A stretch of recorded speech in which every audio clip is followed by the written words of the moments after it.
Torcedor vascaíno, vambora para mais um vídeo, mais um Boa Noite Gigante, Fala Gigante, da forma como você preferir chamar. O segundo vídeo aqui, né, desse dia 25 de dezembro, essa quarta-feira aí tão especial, tão diferente, com um clima de fato tão gostoso, né? Pois hoje é de fato Natal. Chegou o Natal, meu amigo torcedor vascaíno. Hoje, na minha opinião, acaba o ano de vez de 2024. A gente começa aí a contagem regressiva, né?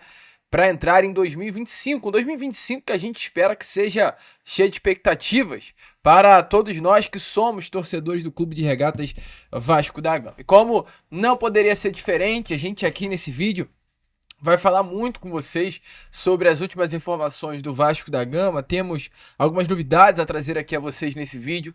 Vamos falar sobre a questão de reforço, vamos falar sobre aí esses nomes que o Vasco da Gama já fechou até o momento para a temporada de 2025, né? O Vasco, enfim, se movimentou no mercado após a definição do técnico Fábio Carille e começa aí as investidas no mercado da bola. Tietê, Daniel Fusato e também Lucas Freitas são os três primeiros reforços e a expectativa aí é que nesses próximos dias Lucas Oliveira também possa ser confirmado como o quarto nome dessa lista visando a próxima temporada. Entretanto, antes de começar aqui o vídeo, antes de deixar todos vocês aí muito bem informados, né, sobre o nosso Cruz Maltino, como sempre faço aqui no canal, eu quero dar as boas-vindas a todos vocês que estão chegando aqui ao nosso canal pela primeira vez. Para quem ainda não me conhece, vascaíno, muito prazer, eu sou o Lucas e você está no canal do Gigante Vasco. Esse daqui é o canal do Torcedor Vascaíno e para quem não sabe, né, nós estamos aqui todos os dias, sempre, né, 3 vezes por dia, entretanto nem ontem nem hoje.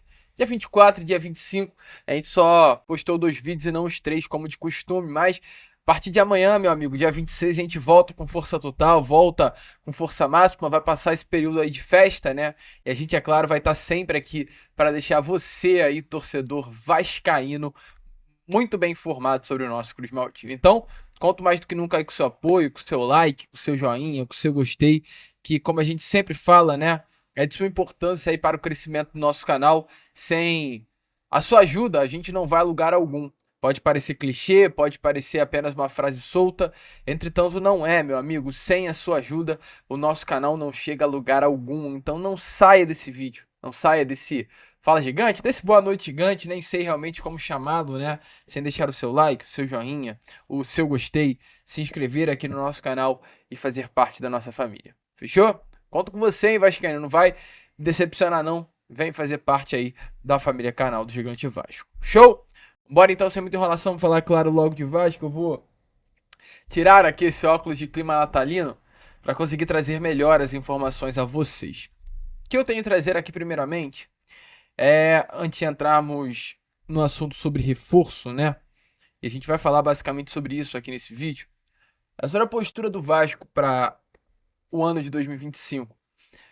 Eu venho comentando muito sobre a postura da diretoria do Vasco da Gama nesse ano. Uma postura diferente, né? Olhando para essa janela de transferências. O Vasco, nesses últimos 2 anos aí, foram 4 janelas de transferências: a janela de 23, a janela do meio de 23, a janela do início de 24 e a janela do meio de 24. Falo 3 janelas principalmente, que foi quando a gente tinha a 777 sob o comando da nossa SAF, né? O Vasco ele adota uma postura de negócio muito diferente do que a gente sempre viu quando o Vasco era um modelo associativo, né?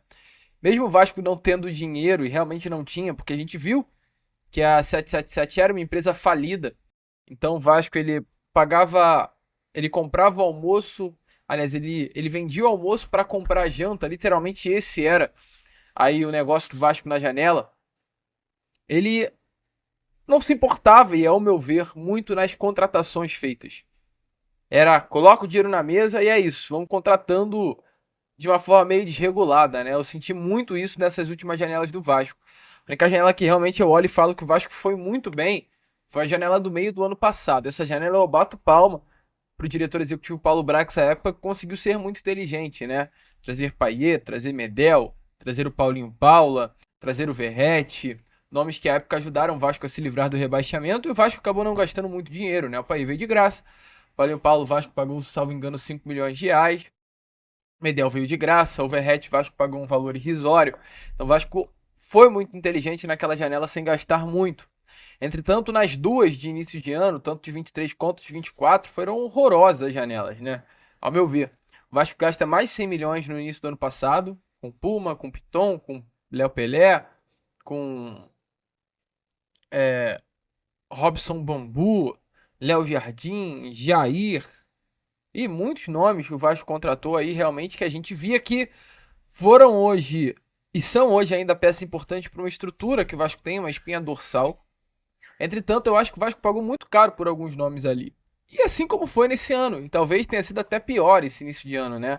Onde o Vasco paga 30 pelo Esforça, quase 50 pelo João Vitor, paga 30 pelo Adson. O Vasco inflaciona o mercado, é 20 pelo Cleiton, 10 pelo Hugo Moura. Loucuras que o Vasco fez. E aí o Vasco nessa janela, ele por não ter dinheiro, ele tá tendo que usar de uma outra estratégia, né? E ser inteligente no mercado. Mas o que mais me chama a atenção hoje nessa postura do Pedrinho, e é claro, de todo o seu corpo de gestores, de profissionais, é que o Vasco não está tendo que ser inteligente apenas no mercado com relação a achar bons jogadores sem gastar. Mas o Vasco ele também está sendo inteligente na escolha dos atletas e na forma de negócio pelos atletas. Então, assim, a gente pode não gostar dos jogadores que estão vindo, e todos têm direito a isso. Você pode não gostar da chegada do Tietê, pode não gostar da chegada do goleiro Daniel Fusato, você pode não gostar da possível chegada do zagueiro Lucas Oliveira. Total direito, total direito. Mas eu acho que é inegável a gente sentar e dizer que o Vasco tá usando de estratégia, tá usando de inteligência e tá conseguindo sentar e negociar algo que o Vasco não fez nesses últimos 2 anos. Porque o Vasco ele contrata o Daniel Fusato. Tá fechado. Assinará um contrato com o Vasco, salvo engano, até o final de 27. Ou até o final de 26. É um contrato de 2 ou 3 anos com o Vasco. Onde o Vasco não vai pagar nada por um goleiro que saiu do Palmeiras e foi para o Roma da Itália, que é um dos gigantes do futebol europeu. Agarrou, vestiu a camisa profissional do Roma, atuou em algumas partidas como titular no clube italiano. A gente está falando de um goleiro que há poucos dias atrás estava no Eibar da Espanha atuando. E o Vasco não vai pagar nada por ele. Uma negociação de o Vasco senta com o clube espanhol e fala: olha só, tal Daniel Fusato aí, o nome que vocês não estão utilizando muito, é jovem, tem 27 anos, vamos fazer o seguinte, dá ele para cá, vocês ficam com 25% dos direitos econômicos dele e numa futura venda vocês ganham o dinheiro. Pode ser, Ibar? Pode. Pode, Vasco, leva. Estratégia, que é um nome que ninguém conhecia. Eu não conhecia o Daniel Fusato. Creio que quem é palmeirense provavelmente iria conhecer, ou conhece, que passou pela base do Palmeiras. E o Vasco vai, acha esse nome, negocia esse nome e o traz para cá de graça para ser reserva do Léo Jardim. Um baita achado. Inteligência de mercado, sem gastar dinheiro. O Vasco contrata o zagueiro Lucas Freitas. Esse sim assinando um contrato de 3 anos com o Vasco até o final de 2027. Vasco da Gama contrata o zagueiro, um atleta que atuou no Juventude nessa temporada em 21 partidas. O jogador cria da base do Flamengo, que passou pela base do Palmeiras e foi para o futebol europeu. Passou por um período no futebol de Portugal. Podemos criticar, e aí eu dou todo o direito. Eu acho que o Daniel Fusato ele nem tem espaço para isso, porque é um nome que vem para ser reserva, é um baita nome. O Lucas Freitas tem aí essa margem, né, para o torcedor vascaíno sem criticar, porque é uma posição carente, a gente sofre com a questão da zaga há muito tempo.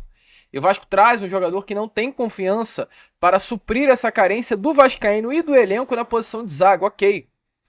Total margem para crítica, total margem para crítica. Entretanto, o Vasco da Gama ele senta, acha esse nome primeiro, que tem 23 anos de idade apenas. Com 23 anos já é muito rodado e talvez pela rodagem mais maduro do que muito outro nome aí do futebol profissional. Que nessa temporada conseguiu atuar bem pelo Juventude nos jogos que participou. E o Vasco vai, senta com o Palmeiras, que é um dos maiores clubes do futebol brasileiro, e fala assim: ó, Palmeiras, sabe o Lucas Freitas? Esse jogador aqui que no ano passado, aliás, nesse ano estava no Juventude, bom jogador, canhoto, 23 anos de idade apenas, Palmeiras. Então vamos fazer o seguinte: Palmeiras, o Juventude ele quer a renovação do jogador, não quer? O Juventude tentou a renovação do Lucas Freitas. O Palmeiras respondeu: Vasco, o Juventude quer.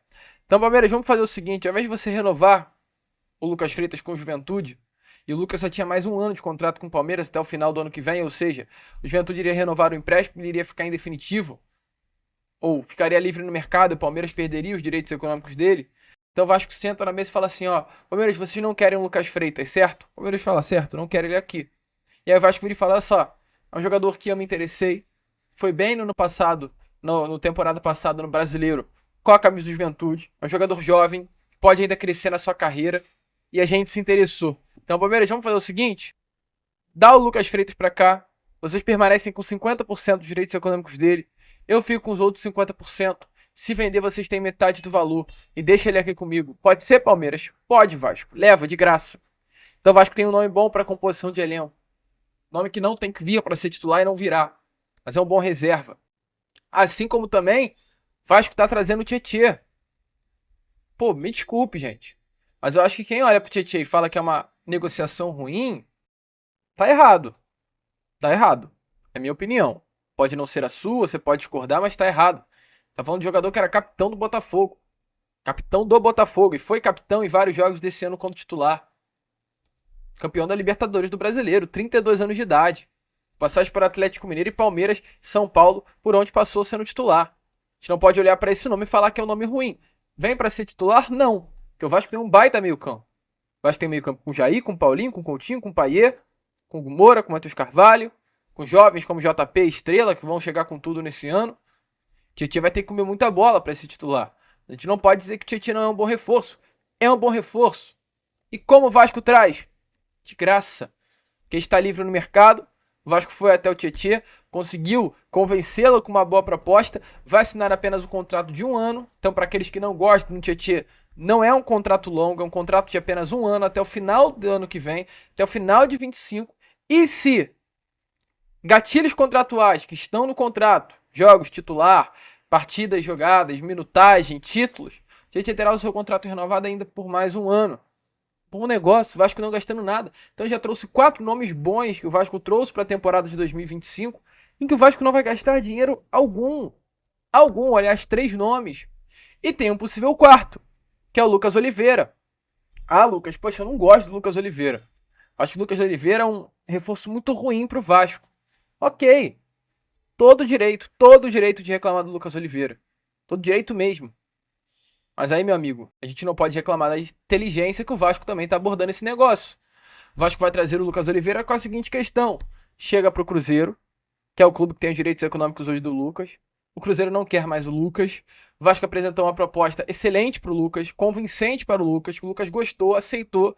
E hoje o Vasco precisa ir apenas até o Cruzeiro e negociar com o clube de Minas Gerais. Qual a proposta do Vasco? A mesma proposta que foi colocada na mesa do Eibar da Espanha e a mesma proposta que foi colocada na mesa do Palmeiras pelo Lucas Freitas. Vem de graça, o Cruzeiro permanece com a porcentagem dos direitos econômicos e caso haja uma venda, o Cruzeiro ganha uma parte do valor. Tudo indica que as coisas vão andar. Então o Vasco hoje utiliza disso, de estratégia no mercado. Não tem dinheiro, não tem grana, mas tem muita vontade de fazer um futebol competente para a temporada de 2025. E é isso. É essa estratégia. É essa inteligência. E assim como é com o Tietchan, com o Lucas Freitas, com o Lucas Oliveira, com o Denan Fusato, o Vasco também vai atacar outros nomes assim. Esse vai ser o perfil e a característica de jogadores que chegarão ao Vasco. Jogadores que possam atuar em alto nível ainda e que estejam livres no mercado ou que seja possível fazer uma boa negociação. Agora há pouco, por exemplo, o jornal O Povo, que é um dos principais jornais aí do Brasil, de um modo geral, não é um jornal esportivo em si, mas é um grande portal, trouxe a informação que, nesse momento, o Vasco realmente está muito próximo de firmar um acordo com o atleta Joaquim Lavega. Essa é a informação. O atacante que atua pelo lado esquerdo do campo realmente é um nome que tem uma situação muito encaminhada com o Vasco da Gama. Recentemente até surgiu a informação que o Fortaleza estava tentando, a contratação de Joaquim Lavega e avançando pela contratação do jogador, mas hoje tudo indica que o Vasco da Gama será o futuro de Joaquim Lavega. O próprio staff aí do atleta negou, o Fortaleza formalizou uma proposta e realmente indicou que o futuro aí do jogador deva ser realmente o clube de regatas Vasco da Gama. Quem é Joaquim Lavega? 19 anos de idade, uma das grandes joias do futebol uruguaio, que se destacou muito nessa temporada vestindo a camisa do River e vai chegar ao Vasco da Gama de graça, pois está livre no mercado. Esse é o tipo de negócio. Bons negócios que o Vasco da Gama está fazendo. Concorda? Deixa a sua opinião aí nos comentários, que a gente vai ficando por aqui nesse dia 25, climinha de Natal. Botar aqui o óculinho, ó. Rapaziada, se inscrevam aí no nosso canal. Perdão, ajudem o nosso crescimento. Venha fazer parte aí da nossa família. E é claro, como a gente sempre fala por aqui, perdão. Vamos que vamos, vascaíno. Feliz Natal e saudações vascaínas.